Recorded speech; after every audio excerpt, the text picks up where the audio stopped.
ko do ye ɲininkali naati ko yala baara bɛ n'a b'i bɔ salafiya la ou bien ni salafiya yala ni sunna tɛ kelen ye de wa? ne ka dɛrisu tɛmɛna nin kan k'a fɔ salafiya ni sunna bɛɛ de kelen ye, hari o don y'o fɔ dɛrisu la. mais min b'i labɔ salafiya kɔnɔ, ne bɛ bilasirali min kɛ nin yɔrɔ la, dɔɔnikɛbaga belebelebaw ahli sunna wal jamaa, immati ahli sunna wal jamaa minnu fatura,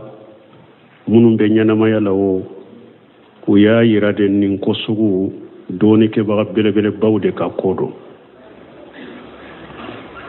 dɔɔnikɛbaga belebelebaw ninnu ka sagi ka taa o de ma. o dɔɔnikɛbaga belebelebaw ye minnu fɔ aqida kitabu kɔnɔ. n'i y'a mɛn ko karasa bɔra salafiya la, mun bɛ karasa kɛ salafu ye fɔlɔ? ko juma ni ko juma dɔ fɔlɔ n'u sabatira ko ye salafu ye. ni o dɔnna de fana, ko juma ni ko juma b'i bɔ a kɔnɔ. u bɛ bidiya yɛrɛ ye mun ye fɔlɔ? fo ninnu de ka dɔn, u différence ka dɔn, u ka misɛn kosɛbɛ. ni mɔgɔ min bɛ dɔnnikɛbaw ka kitabu sɛgɛsɛgɛ minnu fatura, ahli sunna wal jamaa, salafu ka kitabu, aqida kitabu minnu b'u sɛgɛsɛgɛ k'u lajɛ, u bɛ sigiro karamɔgɔw kɔrɔ, u bɛ ye karamɔgɔw ka kumaw lamɛn, kow de ye nin ko suguw ye, n'a ma wajibi ka i t'i yɛrɛ cogoba la bara. tant que u ka misɛn, u ka gɛlɛn. ko saba fɔlɔ, o de bɛ hadamaden kɛ salafu ye. ko saba. ko fɔlɔ ye mun ye? hadamaden salafu salihu aqida la, aqida minnu sabatira salafu salihu la, n'u b'a fɛ usulu salafiya, i ka aqida ka kɛ olu kan. i ka aqida ka kɛ ala aqidati ahli sunna wal jamaa. i ka aqida ka kɛ u ka aqida ka kɛlɛ. fulana o yalzim wa an yuljima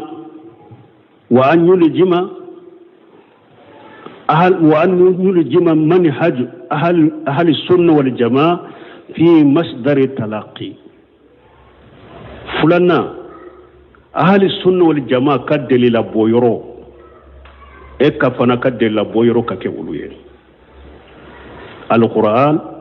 wa sunna ala fahmu salafu salih. ahli sunna wal jamaa ka delila boyoro ye nunu le. alquran wa sunna ala fahmu salafu salih. e fana ka delila boyoro ka kɛ o de. alquran wa sunna ala fahmu salafu salih. nin tɛ fula ye. sabanna wa an yuljima manhaj ahli sunna wal jamaa fil amaliya. sabanna baara cogo la, i ka baara cogo ka kɛ ahli sunna wal jamaa ka baara cogo kan. cogo di? i ka kɛ mɔgɔ ye sunna kanu bila, i ka kɛ mɔgɔ ye i yɛrɛ bɛ sunna kan, i bɛ sunna fɛ, i bɛ weleli kɛ ka taa sunna de ma su ni tile. i bɛ bidiya contrôle la su ni tile, i bɛ arado kɛ bidiya kan, i bɛ arado kɛ bidiya mɔgɔw kan, i bɛ mɔgɔ bali ka mɔgɔ bagabaga ka bɔ bidiya ma, i bɛ fulankafoya lagosi, i bɛ weleli kɛ ka taa tawhidi ma. donc nun de ko an yuljima manhaj ahli sunnati wal jamaa fil amaliya. ni nunu sabatira mɔgɔ min ne kɛra salafu ye. salafu salihu ye nin de, salafu ye nin de. nin ko saba nunu ka sabati i la. i ka aqida ka kɛ ala aqidati ahli sunna wal jamaa. masdari talaqi, ahli sunna wal jamaa b'u ku delata yɔrɔ min, i ka dela bɔ yɔrɔ ka kɛ o ye. sabanna ala bɛ manhaj amaliya, ahli sunna wal jamaa ka manhaj min ye ka sunna kanu, ka weleli kɛ ka taa sunna ma, ani tawhidi, ka shirku kɛlɛ, ka aradu kɛ shirku kan, ka bidiya kɛlɛ, ka bidiya kɔ, ka mɔgɔ bali bidiya ma. nin ka k'i ka baara ye. ninnu faamura, ni sabatira mɔgɔ min na de i kɛra salafu salihu ye. nin de tɔgɔ ye ko salafiya. bon bidiya fana ye jumɛn ye? ni salafiya sabatira, bidiya ye jumɛn ye? koko ni adona dina kono koko ni yado dina kono ni be afrika ala batonaye ka baraji surala lagara ni delila tala qur'ana delila tara sunna delila tara salafu ka tabolo la uba fo de mako bidiya ni mugo min bo sugu fanaka e fana bidiya mugo kal jahmiya o kal haruriya wal jahmiya wal qadariya wal murjiya wal rafida wal jabriya bidiya fana firqatun dalla ukalle siriya ni worode firqatun dalla ulu fana kalle sire ni worode anka wakati fana la bidiya firqa wore kura farala nunun ka kacha mugo fana tabulu kiriye yereye ibe tabulu ni ta chogoka tabulu ni ta chogobe ate qur'ana kono ate hadisa kono ate sarfu ka tabulu la to ni mugo min fana kero oka ibe woleli ke katode mai sabatile mbode ka ibe woleli ke katode mai bode defa ibode tanu ede to ko bidiya mugo ede togoye ko bidiya mugo fana yin ninye ani ni siran nunu ni mugo yu ka kuma do fo ebe kuma inde defa mana murjiu ka kuma ebo de fo ko de defa ka welele ke katama iye murjiya de jahmiya ka kuma do yera ibolo ibo de defa be welele ke katama iye jahmiya de nin ka famu bo firaqatul muashira firqa muno fana bambolo bo chogola masala al qadiriya ani wa tijaniya ni mugo min bo oka bidiya sira de do ni mugo min bi dambe kata ulude mo be ulude ka kuma fo be ulude ka jamala ibe jate bidiya mugo bidiya te ni nyewa bo sisam ko fulate ni nye sarafu fule bidiya fule o madowa mi ko jumambe ni mbo sarafu la kata faranunka wo doni ke bawo ko ni ni aye koke ni mugo min jatira sabayin sabatira la anko ye salafu ye men ni tara ko doke eye katawu doke salafu fana ka katawu mun be salafu yala ka katawu ye chogo ya fulade banzimol umaru banzimol aye tembiuke ako mugo kado salafiyate katawu me salafu be se ka katawu ay ni yoro nunu fam ko da ton ku kam se ka gele nit ñi nin kali yere te nete so kinda dula salafiyate kataw mi salafu be kataw salafiya munye alquran wa sunna ala fahmu salafu saliqatu tenina min ni e ko e salafu e sisa e sabatra ka e salafu e be se ka kataw parce que ciden temelen ko fe masumute ciden temelen ko fe mo site ko mo tangalendo ko ate do katawla kullu bani adama qatta wa ghayru qatta'ina tawabina ciden temilen ko fe masumute donc mogo kan ni yoroni do salafiya qataw te okono me salafu be qataw taybu bon ni salafu qatawra sisa qataw fana chogo ya fula ni salafu qatawra ayukuma do fo ayeke wale do ke a qatawra masaila minna masailati ijtihadiyya de do masailatu ijma'iyya qatiyate masailatu ijtihadiyya de do masaila min do don ke baw ka kuma fula de bala ube don ke maw ye nyogon so sala do ba fo chogo dola masailatu ijtihadiyya ni salafu qatara wala bo na yasur har alayhim min fo o sahlente delilaw na chogo la do wore be min sahlendo katima taka amba yirala de karasa e fleka ni siraminta ni nyaka tawde ninde sahlendo katimaka ambe delilaw yirala ni delilaw mina la sagira ko fe fule na ma saga ko fe ka kataw min babula mbaka kataw de to abolo ni tanke sunna mugodo abe wele ke kata sunna ma abe dawa ke kata tawhid amba ka karamana ka bonya to aka anta laggoshi anta foma bidamu anta to foma filibanti aka karamana ka bonya be tanke do yoro min ba ye dina kuna be dina defali minna ubedi jabiru be nunna misaliya doke Sheikh Albani fule salafu do min aimati salafu salih me u yere jamani nyogonte minye muso nyeda suturali Albani ko wajibite me Muhammad ibn Ibrahima Sheikh Abdulaji Bombaji Sheikh Muhammad ibn Salih Usaymin Sheikh Salih Fawzan nunun ko wajibite do uya araduka ka Sheikh Abdul Musin abaru ko wajibite do bu ba fo ambali make Sheikh Albani aqatawra ya aunte tuwa koya akatawra ni yoro ina ni masaila ina ante tuga konina meiba tanu abonya baka karama baka ka salafiya baka jahabul muhallaq shagal bani ko haramu yara sanu woro la mado mana sanu bonona lege kumbabawo afitiniwo ube sanu woro la mado ka wa sanu do itilo kanu tanka dirala komi woro la ma cedo ako haramu yara muso kodo adabu jafaful marya aka kitabu min togoye jahabul muhallaq albaniya haramu ya min nin doni kaba mun fule ko fulu ko foy tola jahabul muhallaq ciden tileya ewa sanu tumbe muso tilola warje tumbu tilola donc ewa sanu borola nego ni warje borola nego tumbe muso borola ciden tilela ulu ko ma haramu ya mo bafo sheikh albani khatawraya an ta koya me wuta bidiya wuta ke filibanti aka bonya na ka karamani uka tanuni baka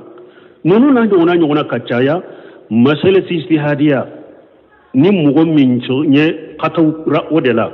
min sahalen da abode yirala na sagira fule na masage akatawra yoro mi amba afon ni nye katawiya abolo me aka bonya baka ka karama baka abaka sunna moya la baka salafu yala anta abu anta ke filibanti anta jugu yandu sukun kono yere anta laggo sifana nin famura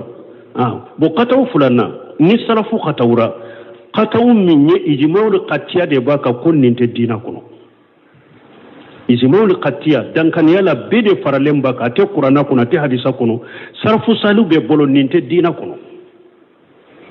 ni ewa salafu salihu ni salafu min katawra ko kataw sugu fo don ko ko akera aqida de akera amaliya de iyo kataw sugu ke aradu bekika abe yirila ka fonni ni qatawye aradu bekika alhamdulillah ni rantike bidam moy folo de antike bidam moy folo de hari ni qatawra aqida do sa amaliya de mi nyire ijmal qatiya tay jimaw yere kono pew anti bo folo de antike bidam moy folo anta foite salafu ye folo ambe huja de joy ka folo amba yirila folo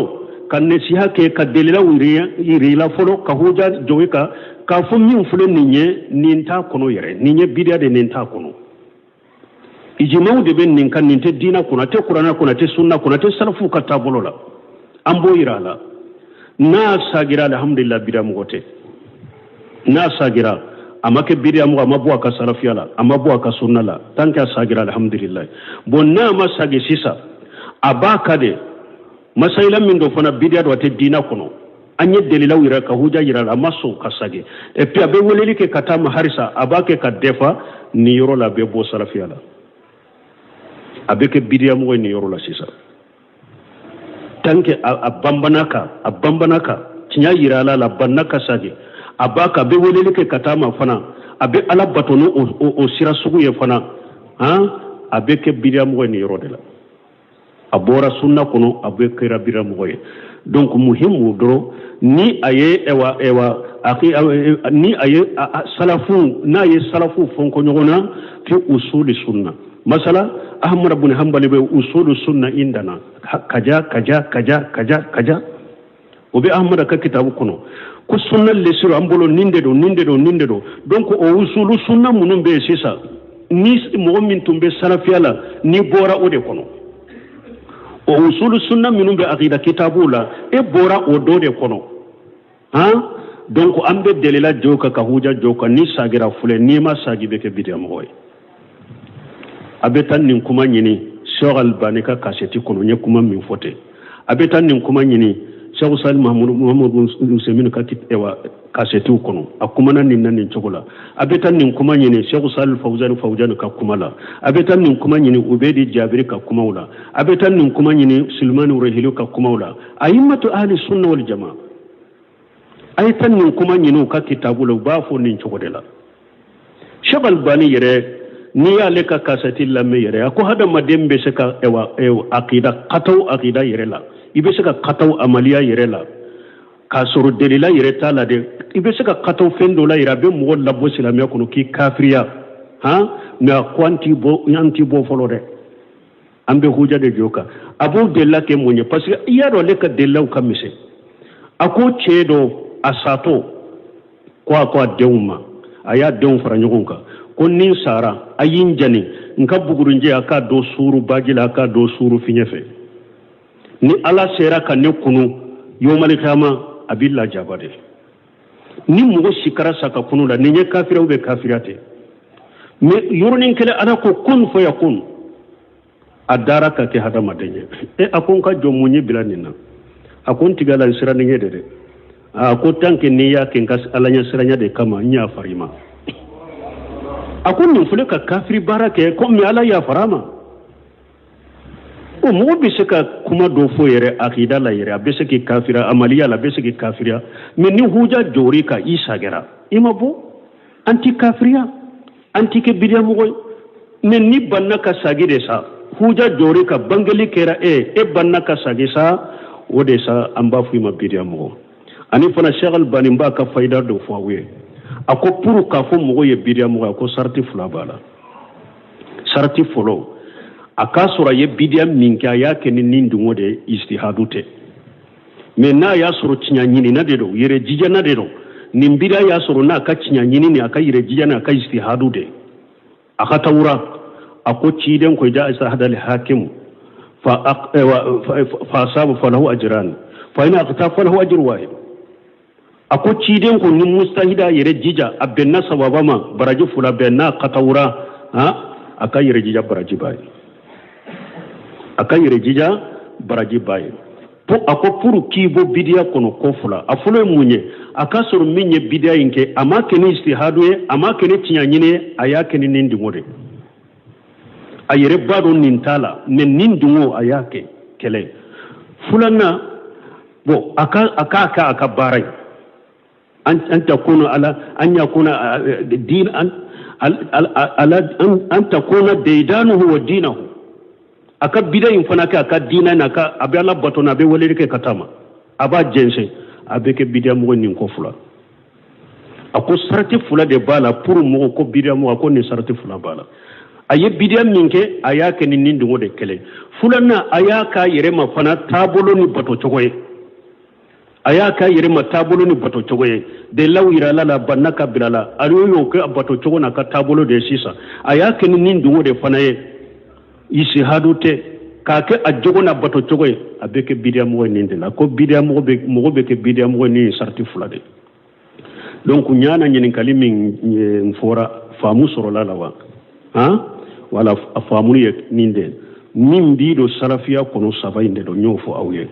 min be mɔgɔ kɛ bidiya mɔgɔ fana n'u b'a fɔ bidiya mɔgɔ y'o fɔ aw ye min be hadamaden bɔ salafiya la kila ta bidiya la n'a ye kataw kɛ kataw min n'a bɔra ijmaw kɔnɔ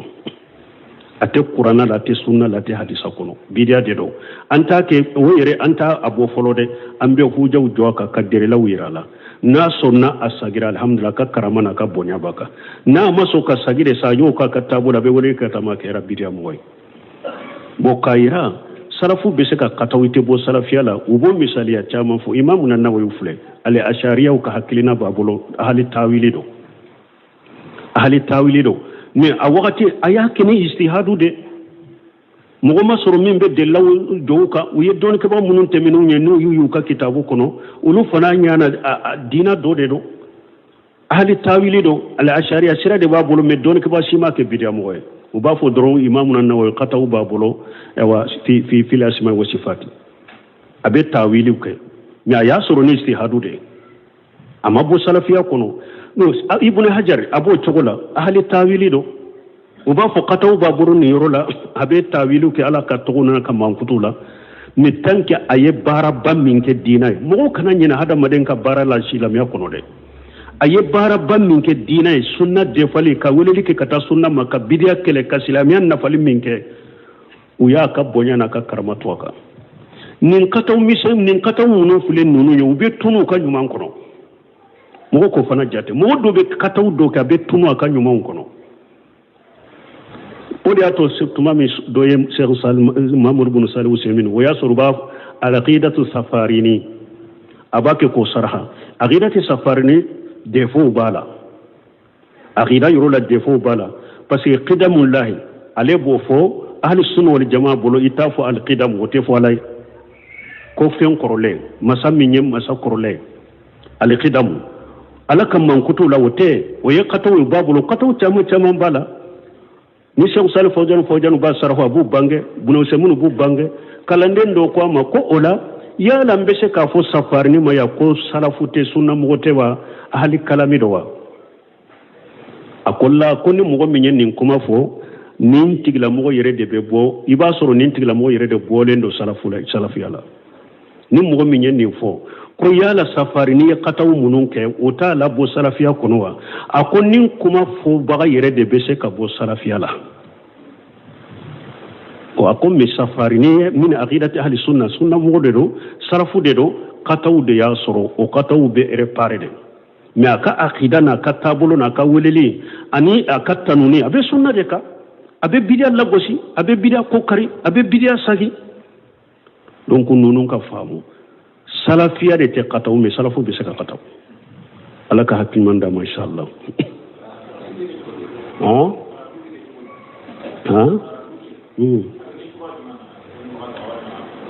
bo aradu abeke chogodi bo aradu ka chego parce que kon ni nyuno koye o kamise ubedi jabiri nko aye kitabu dilan ninka aradu ke chogo ako al mukhalafatu wal mukhalif ni be aradu ke folo al mukhalafatu mugoye ewa dina sosoli minke o be laje chogo fula al mukhalif min fana ye ewa katawura o fana be laje chogo fula mukhalafatu o laje chogo fula munye eska aye sosoli aye dina sosoli minke masala ti si hadiya do folowa ambo laje nim masaitatu isi hadiya de do ambe sawabar beira la anta lagoshi anta nani anti foi aka bonya na ka karama baka niye mukhalafatu indibe obetila katila mo eska masala ti si hadiya do folo ambo laje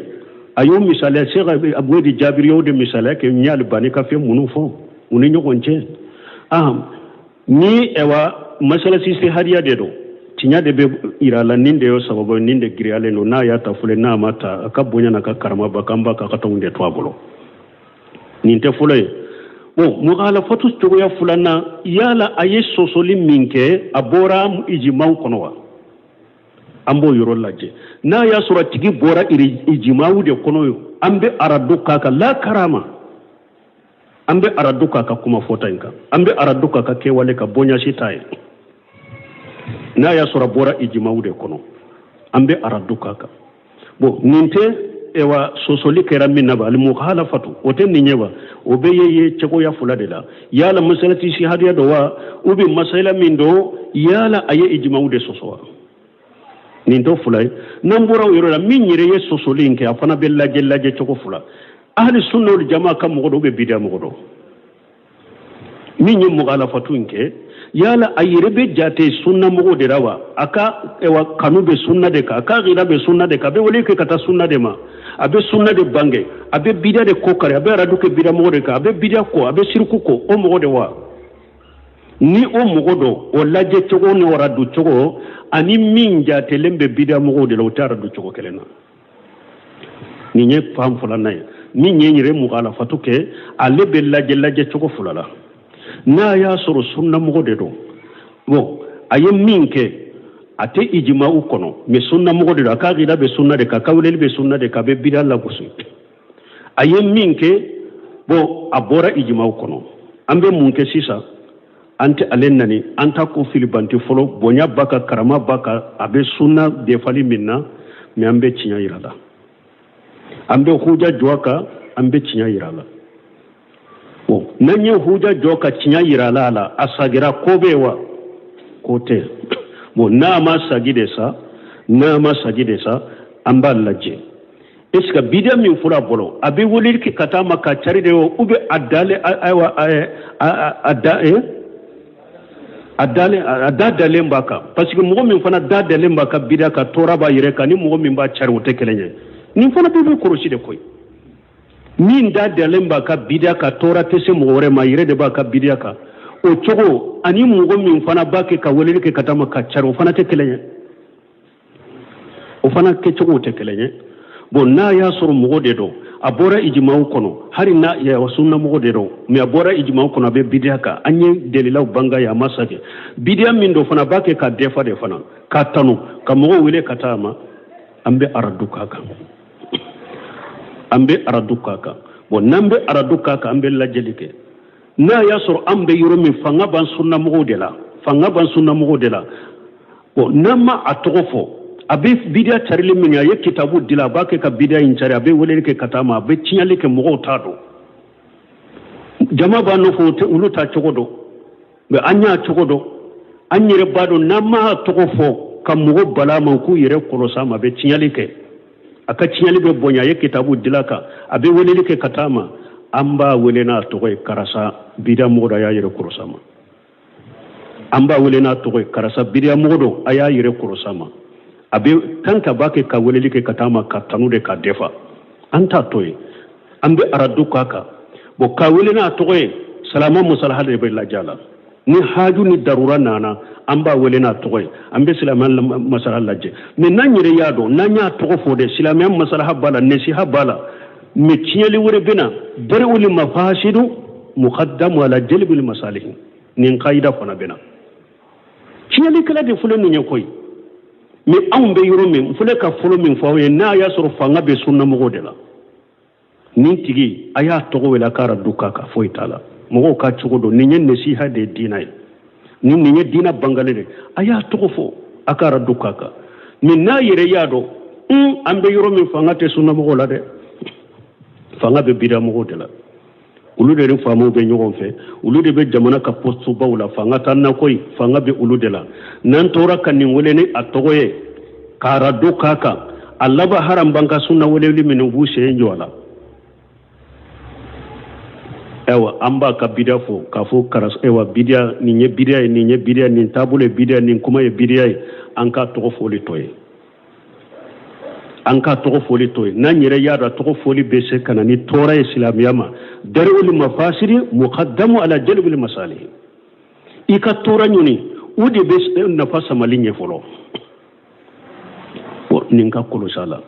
o na ya soro ewa mukhalafatu min yake o ye bidia mo de yake